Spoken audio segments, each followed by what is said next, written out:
A very warm welcome, and thank you very much for joining us at this press conference with the Commission of Inquiry on Ukraine. The three members of the Commission are here with me, Mr. Eric Mose, Jasminka Jumhur, and Pablo de Greif.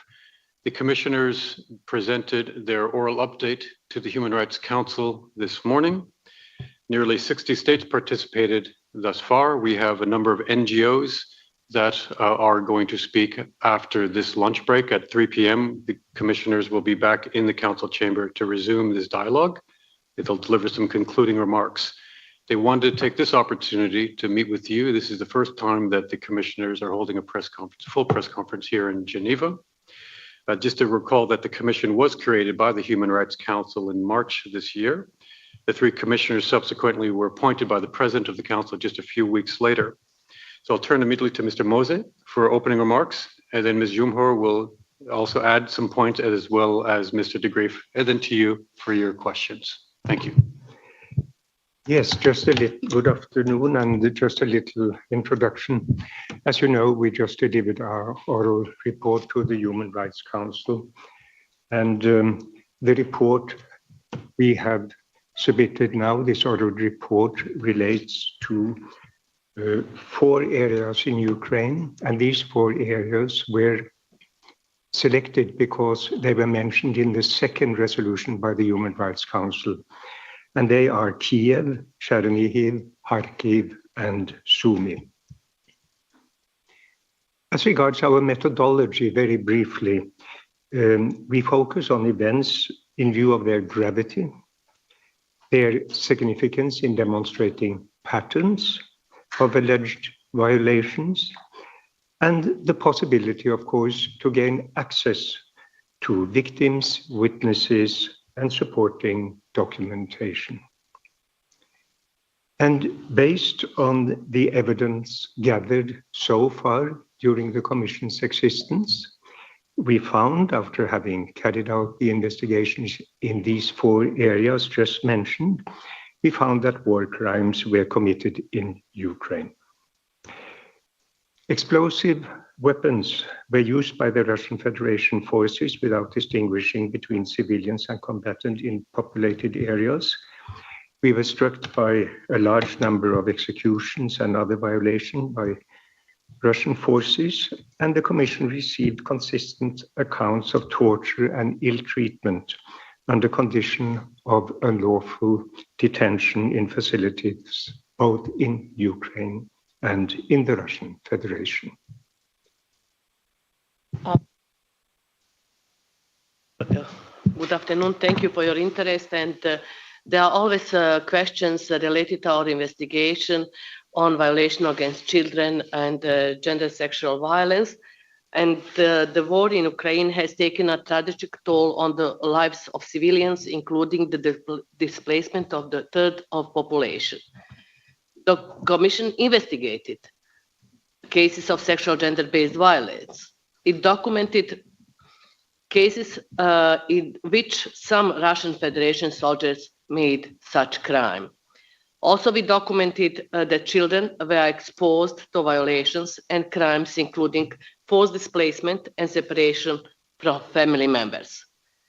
In the 4 areas, the Commission has processed 2 incidents of ill treatment against Russian Federation soldiers by Ukrainian forces. Thank you very much.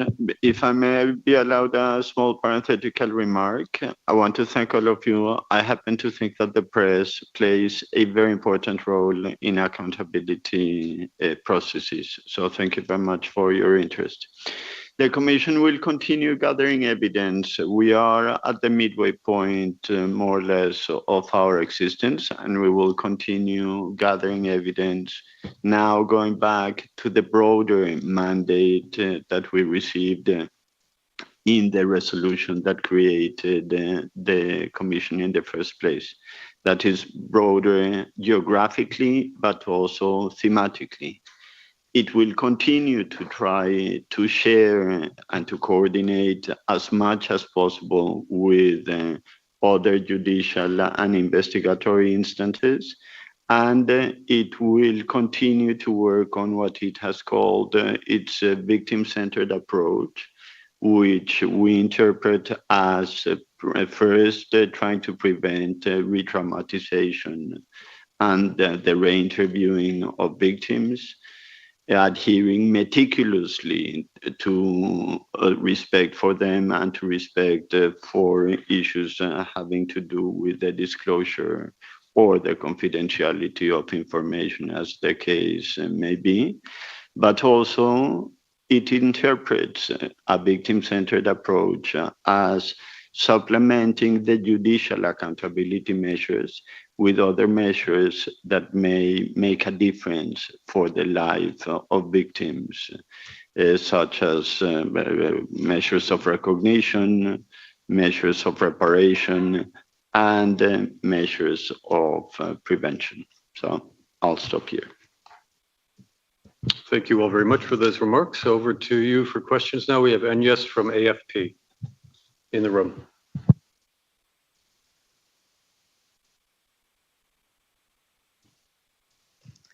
Yes, thank you. So Agnès from Agence France Presse in Geneva.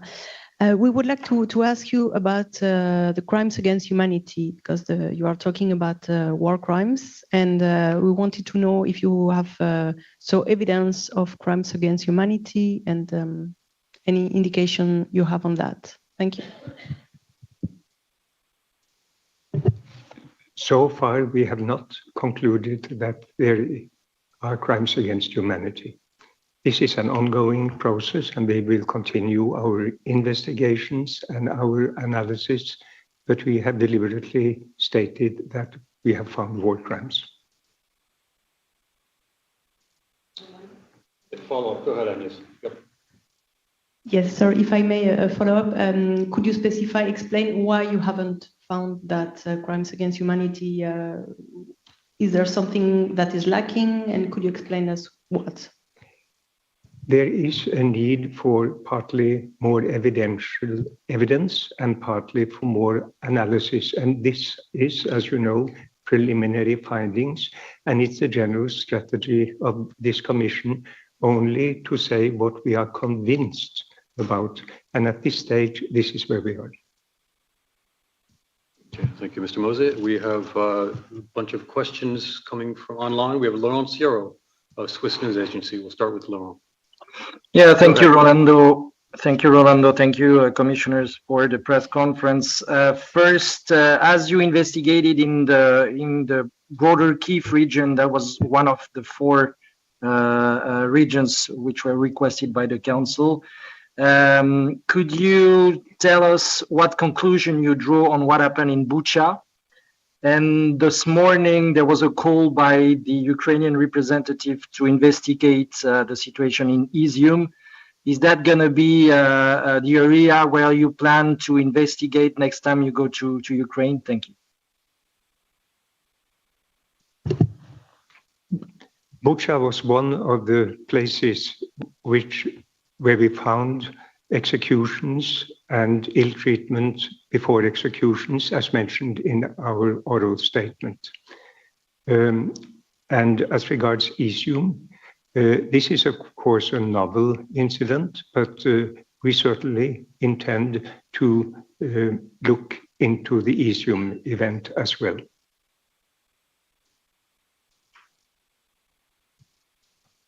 Thank you very much. Okay, we'll turn now to Jamie Keaton of the Associated Press.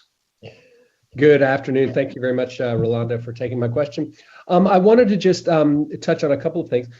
First of all, for the issue of war crimes, can you say specifically who was responsible, or at least which side? I mean, it wasn't totally clear to me whether you were referring to the Russian side or the Ukrainian side, and what specifically are the war crimes that you're talking about? And then just the second thing is about the numbers. I didn't see a lot of numbers. I mean, is that because you haven't thoroughly vetted them yet, or that you're relying on OHCHR numbers, or that you're just not able to say? And if I could slide in a third one, sorry, how do you articulate with other investigators like the ICC or the OSCE monitoring mission? Are you coordinating in any way with them, or are you is there a possibility that you may double up on the information that you collect based compared to what they are collecting? Thank you so much. Thank you very much for the questions in plural. Let me take them in reverse order, if I may. With the ICC, we have a regular contact, and that's a relationship that was established from the very beginning, as was with the monitoring mission. Each of the institutions has a different mandate. All of us are independent. The resolution, however, asks us to coordinate with other judicial instances, and that is precisely what we are doing. So there is regular communication with them within the mandate of each of the institutions. Concerning the numbers, we have found two instances of ill treatment of Russian Federation soldiers by Ukrainian soldiers, and we mentioned this in our statement.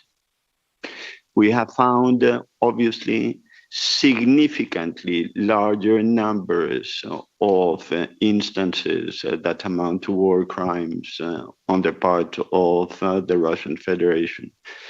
And we do not go into the specifics in terms of numbers, in part because this is ongoing.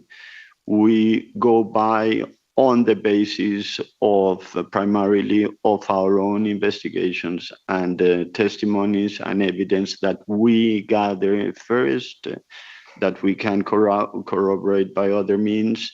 But we are, again, in the middle of a process, and therefore citing specific numbers is a bit of a useless exercise.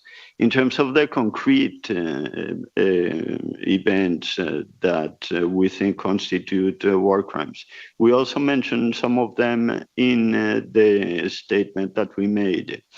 Indiscriminate use of force, against civilian populations, executions, torture and ill treatment, sexual violations of different types, including sexual violations against children, and in some cases, elderly women.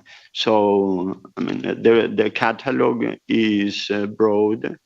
We gave a sample of this in the statement, and I think that that would be a good place to start. Thank you, Pablo.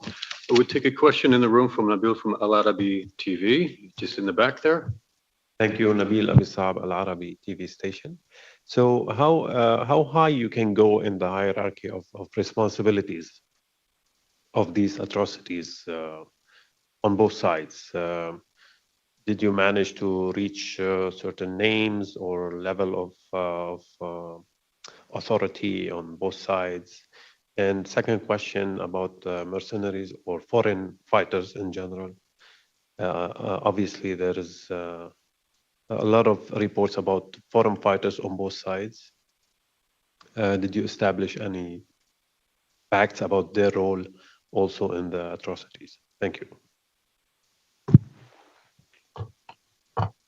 In principle, we can go as far as the applicable norms, human rights norms, and the international criminal law reach. That means that it goes all the way to the top.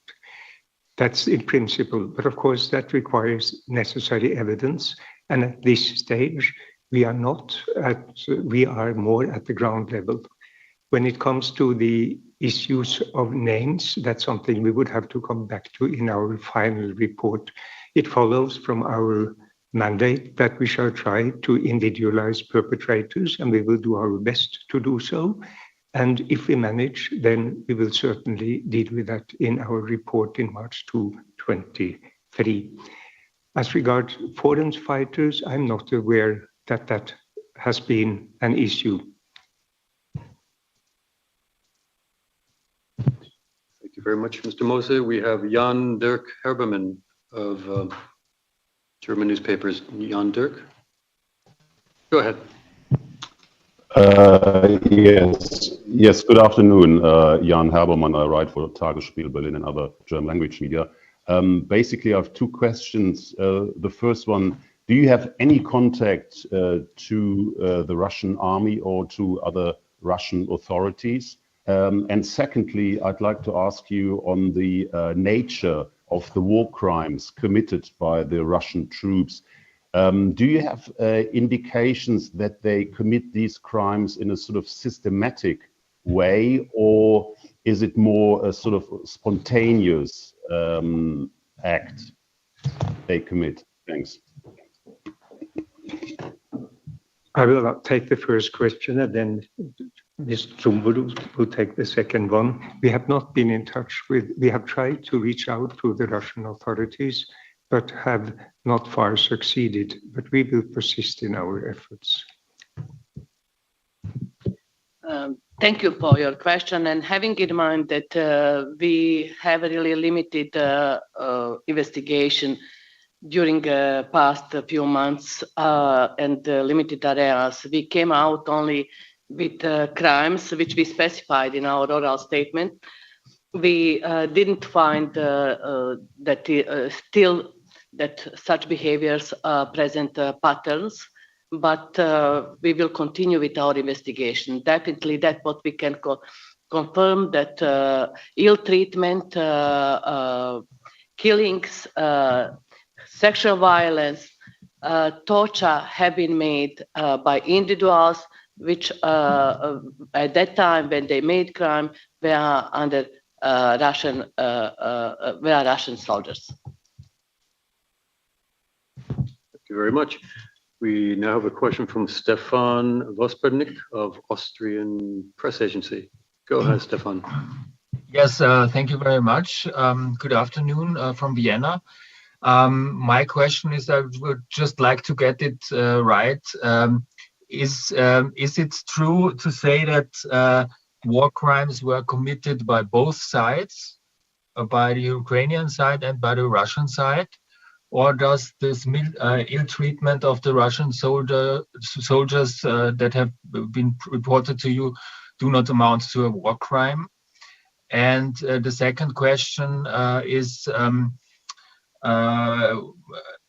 what was the reaction of the Ukrainian side? Are those soldiers that have ill-treated the Russians, are they being fined, or is there any action being taken? Thank you. War as such always create opportunity to have unlawful behavior of individuals. Such isolated cases is something what happened, and therefore we in our report specified that during our investigation in this stage we find only 2 cases where Ukrainians made some violations towards Russian soldiers. But on the other side, we have made full observations of our findings based on evidences collected, analyzed on dimension of crime made by Russian side. And therefore, we can't say that there is equality, that we only bring facts, and facts is that such a significant number of violations in Ukraine from Russian sides determined that we said that there has been made a war crime. Thank you. We have Emma Farge from Reuters online. Go ahead, Emma. Good afternoon. I was hoping you could put your findings into perspective for us. Is this the first time that an international body has come to the conclusion that war crimes have been committed by Russia in Ukraine? I know Ukraine has, but an international body. Thanks a lot. I think there have been numerous reports about this. The the possibility or the likelihood that there will be war crimes or other crimes have been mentioned also in previous reports.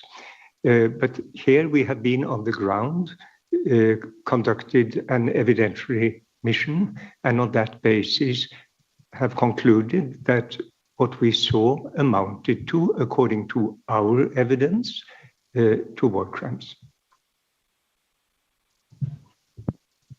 Thank you, Mr. Mose. No more questions online. Any more in the room? Yes, go ahead, Ambela.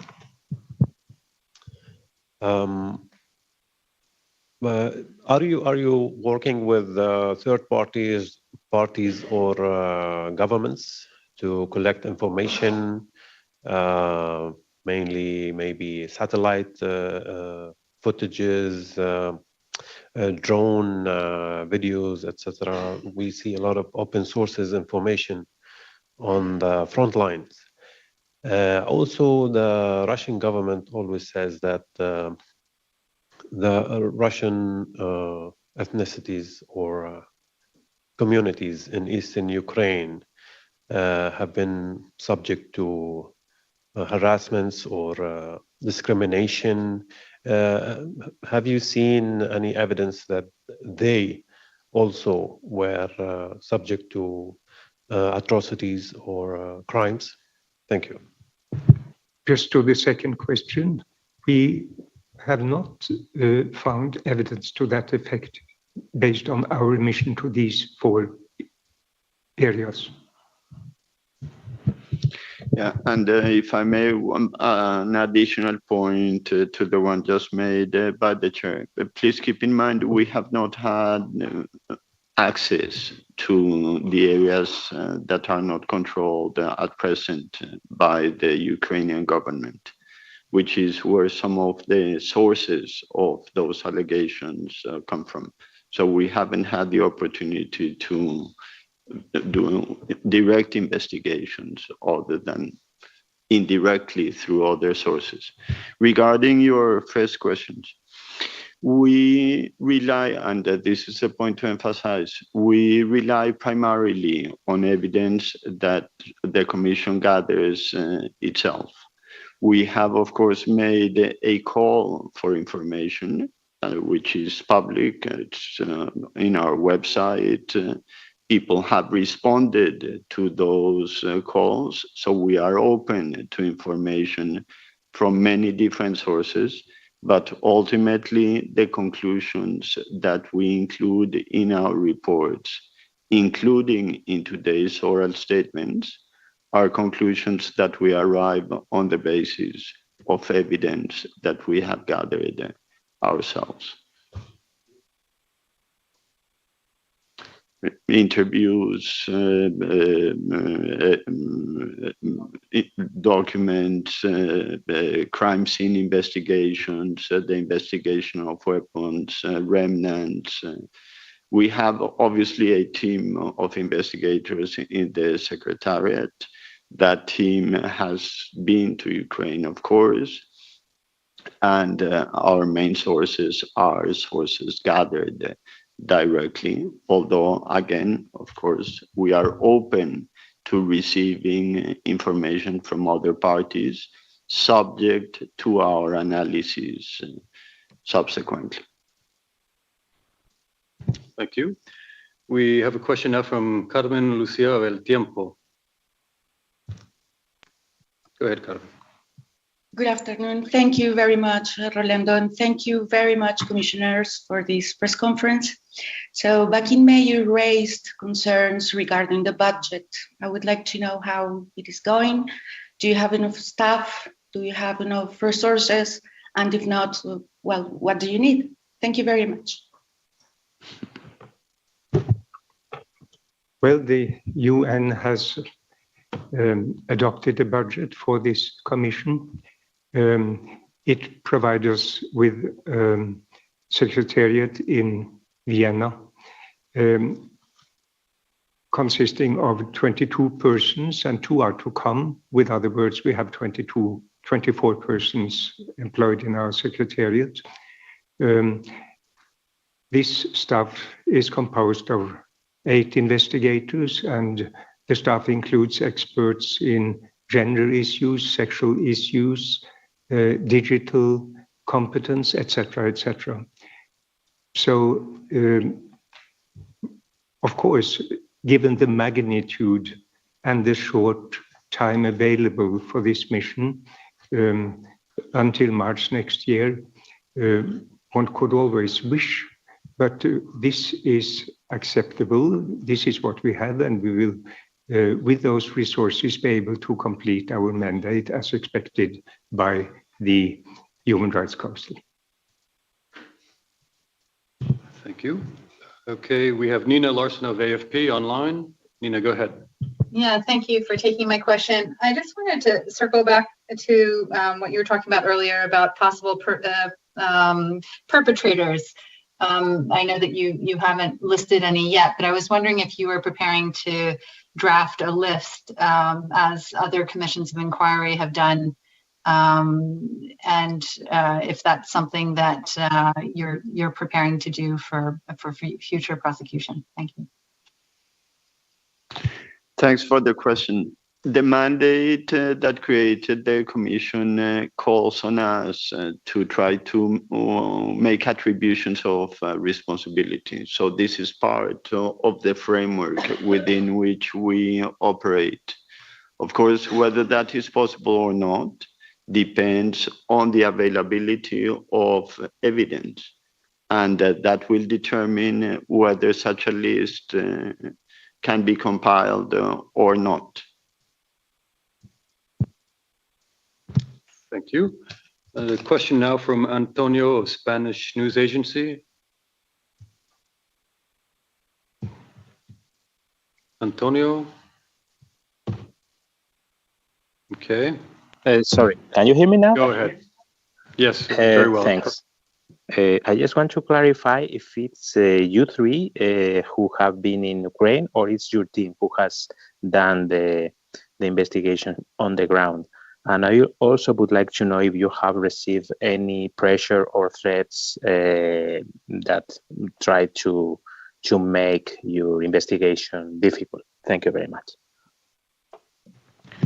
Thank you for your question, and I must say that we have been twice in a mission. Commissioners were in June, and our investigators made additional investigation in July, August, and we haven't registered any threats.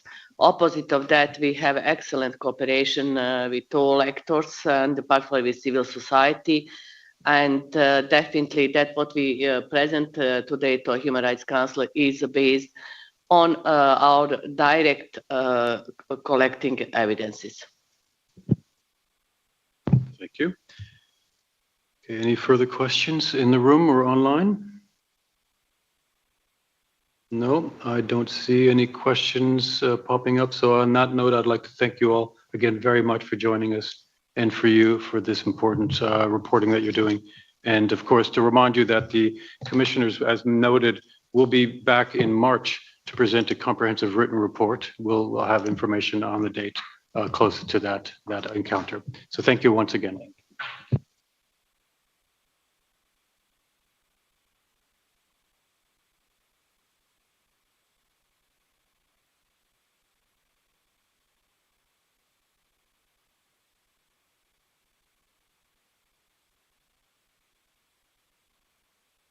Recording stopped.